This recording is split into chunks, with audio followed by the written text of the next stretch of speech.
ये सिर्फ 5 उंगली का खेल है।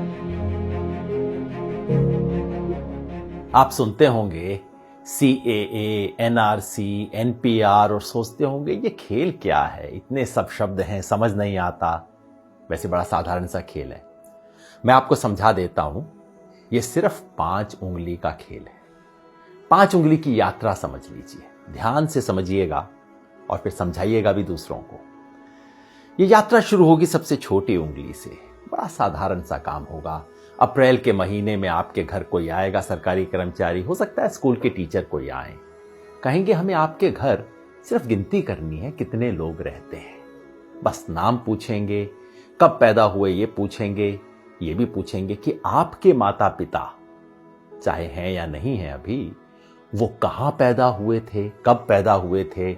आधार कार्ड का नंबर मांगेंगे, ड्राइविंग लाइसेंस मांगेंगे, कोई प्रमाण नहीं मांगेंगे। उस वक्त आपको लगेगा छोटा सा मामला है। ये छोटी उंगली का पहला कदम ये है NPR वाली छोटी सी उंगली। फिर दूसरी उंगली ये D वाली उंगली है। D क्यों? क्योंकि आपके घर से जब एक बार ले जाएंगे लिख के, उसके बाद तहसीलदार के दफ्तर में, किसी सरकारी दफ्तर के अंदर कुछ टाइम बाद, हो सकता है कुछ महीने बाद, चुपचाप से उस लिस्ट का मूल्यांकन किया जाएगा और कोई सरकारी कर्मचारी उस लिस्ट में कुछ नामों के आगे D लिख देगा। D का मतलब डाउटफुल। डाउटफुल का मतलब संदेहास्पद, जिस पर शक है। किस बात का शक है? कि ये भारत के नागरिक दरअसल हैं नहीं। भाई कैसे फैसला होगा? कानून में कहीं नहीं लिखा कैसे फैसला होगा। हो सकता है आप अपने माता पिता की आयु नहीं बता पाए हो, कहां पैदा हुए हैं नहीं बता पाए हो सकता है आधार कार्ड आपके नाम से इशू हो लेकिन आपके पास नंबर ना हो, कुछ भी हो सकता है। किसी भी आधार पे D लगा दिया जाएगा, आपको पता भी नहीं लगेगा, कोई आपसे पूछने भी नहीं आएगा और मामला तीसरी उंगली पर पहुंच जाएगा।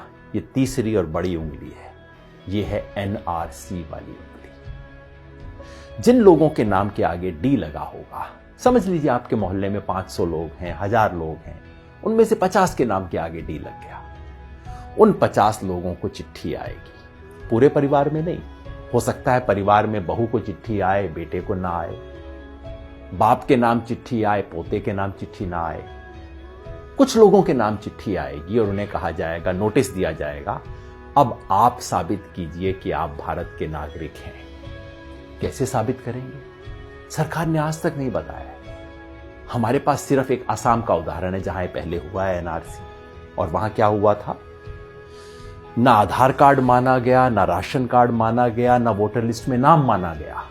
कहा नहीं, ये सब नहीं चलेगा, आप प्रमाण लेके आइए कि आप कहां पैदा हुए थे।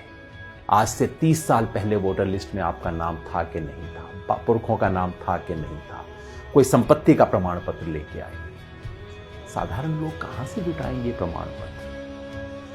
इसके आधार पे उनमें से कुछ लोगों ने जो आधार अपने प्रमाण पत्र नहीं दे पाएंगे, उनका मामला चौथी उंगली पे पहुंच जाएगा। ये चौथी उंगली है फॉरेनर्स ट्राइब्यूनल की। यानी कि कहा जाएगा उस 50 में से समझ लीजिए 10 लोग बच गए जो प्रमाण नहीं दे पाए, जिनके पास कागज नहीं है, 15 लोग बच गए। उनको कहा जाएगा अब आपको आखिरी मौका दिया जा रहा है। ये उंगली आखिरी मौके की उंगली है। आखिरी मौका दिया जा रहा है, फॉरेनर ट्राइब्यूनल है, विदेशियों की अदालत है। अब उसमें जाके आप साबित कीजिए कि आप विदेशी हैं कि नहीं। अगर मुसलमान हैं तब तो कोई चांस ही नहीं है, क्योंकि यहां अब CAA का खेल शुरू हो जाए।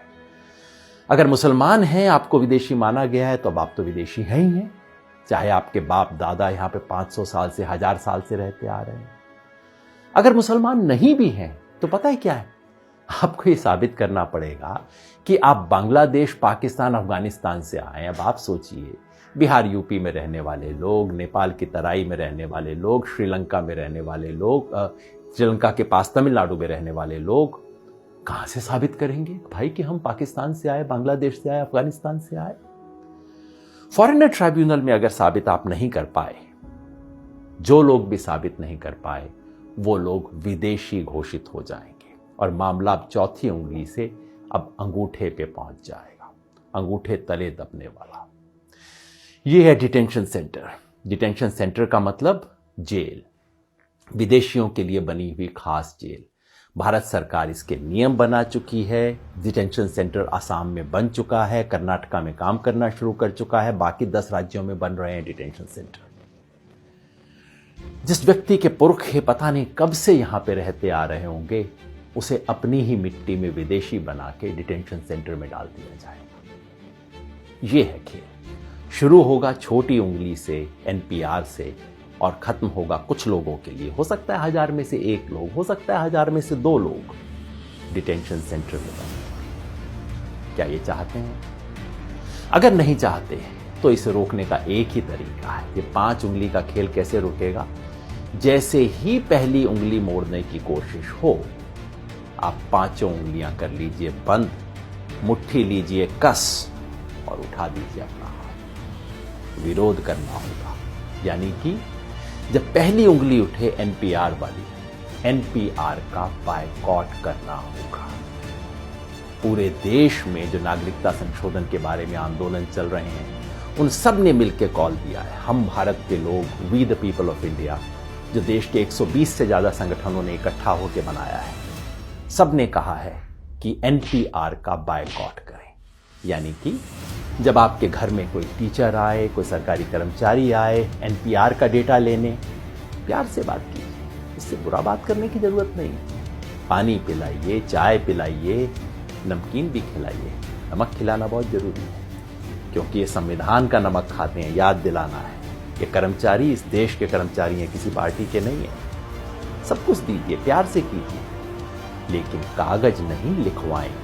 कागज में कोई सूचना नहीं देंगे, क्योंकि एक बार सूचना दी फिर मामला आपके हाथ से बाहर है। कागज नहीं लिखवाएं। और अगर वो कहें कि ये तो कानून है, आपको करना पड़ेगा, उन्हें प्यार से कहिए, मास्टर जी आपकी बड़ी इज्जत करते हैं, लेकिन क्या करें, महात्मा गांधी की इज्जत थोड़ा ज्यादा करें। इस देश के राष्ट्रपिता ने कहा था कि अगर कोई असंवैधानिक, अन्यायपूर्ण कानून है, उसका विरोध करना हमारा अधिकार ही नहीं, हमारा कर्तव्य भी है, हमारा हक भी है, हमारा फर्ज भी है। इसी रास्ते पे हमें चलना होगा। याद रखिए, हम संविधान बचाने निकले। एक हाथ में तिरंगा, दूसरे में संविधान, मन में अहिंसा और जन गण मन का गान। इसी रास्ते पे हमें चलना है। ये लड़ाई में हम लड़ेंगे और निश्चित जीतेंगे।